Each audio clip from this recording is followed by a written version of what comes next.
नमस्कार, मी उर्मिला. माझ्या मराठी अन्नपूर्णा चॅनलमध्ये तुमचं खूप खूप स्वागत आहे. तर चला आज आपण आहे ना मिक्स भाजी बनवू. त्यासाठी आहे ना मी मेथीची भाजी घेतली. ती पण सर्व भाज्या आहे ना माझ्याकडे थोड्या-थोड्याच आहे. त्यामुळं मी ना आज मिक्स भाजी बनवते आहे. सुरुवातीला ना मेथीची भाजी घेतली, स्वच्छ निवडून घेतली. त्यानंतर पालक आहे.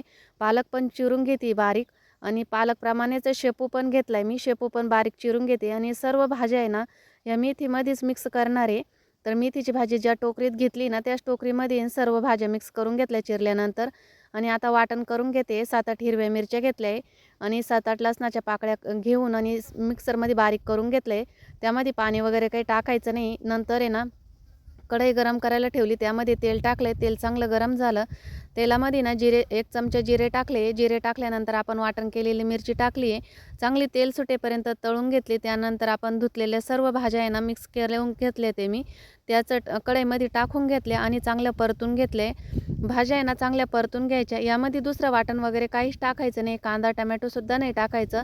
त्यानंतर आहे ना चवीनुसार मीठ टाकायचं आहे. मीठ आहे ना शेवट टाकायचं आहे. मीठ जर अगोदर टाकलं ना आपली भाजी खारट होऊ शकते. त्यामुळं सर्व भाजी परतून झाली का त्यानंतरच मीठ टाकायचं. मीठ टाकून झालं का 2-3 मिनटं आहे ना चांगली परतून घ्यायची आणि एकदम टेस्टी भाजी आहे ना आपल्याला खायला तयार होती. कशी झाली रेसिपी कमेंटमध्ये नक्कीच सांगा.